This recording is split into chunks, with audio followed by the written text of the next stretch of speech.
Hey, what's up? As you can see here, this is Samurai Warriors 4-2. Uh, it's just kind of a random surprise announcement. I think this is a scan or a photo from this week's Famitsu, but it looks like they're making an expansion to the game. Apparently, Capcom sued Tecmo Koei over their use of expansion packs, so it seems like they're ditching the whole Extreme Legends brand. We don't really know what the game is going to contain, but I think this is a step in the right direction, regardless of what I thought of the original game. Having to mix joy and having to have the original disc in 2014 is pretty outdated. I mean, it has all the data on there already. All the mixed joy ever did was basically like copy protection. It made sure it verified that you had the original game, and that was it. So it seems like this is going to be a standalone game. If you played the Sengoku Basara expansions, Sengoku Basara 2 Heroes and Sengoku Basara 3 Utage, those were standalone. You were able to transfer your save over, but there was no need for a mixed joy. It carried over pretty much everything. Which seems pretty cool. This new character here is Naomasa. He has been a generic officer for the entire series, so people are pretty excited about that. I also heard a rumor that apparently they're going to be adding peons that block Godspeed.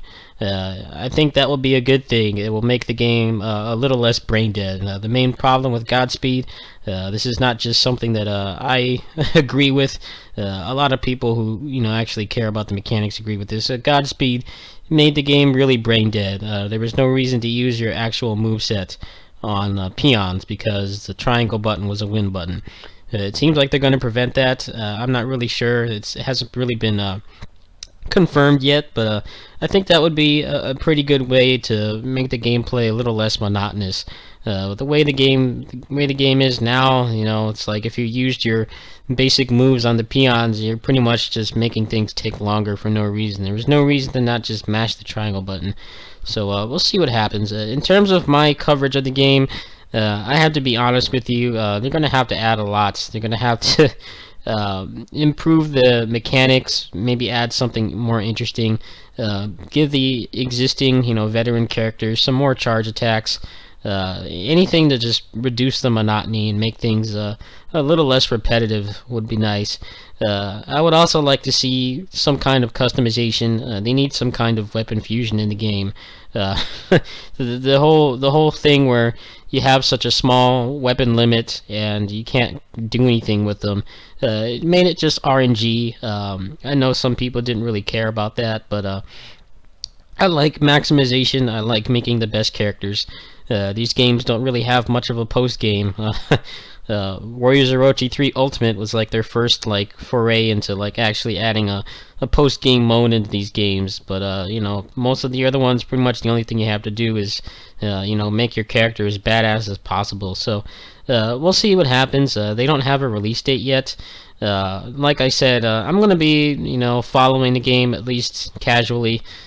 See if they're actually going to make some improvements. If it's going to be more of the same, and they're not going to change things like they did with Dynasty Warriors 8 XL. They added the full weapon fusion there. They made the Storm Rush manual, which was enough to warrant me buying the game. If they're able to repeat that with this Samurai Warriors 4-2, despite how dumb of a name that is, I might check it out. So with that said, I'm going to sign off. I know this is kind of a Muso-centric channel.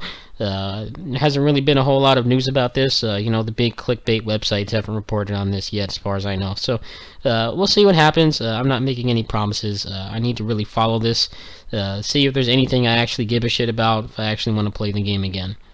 Thanks for watching. Peace.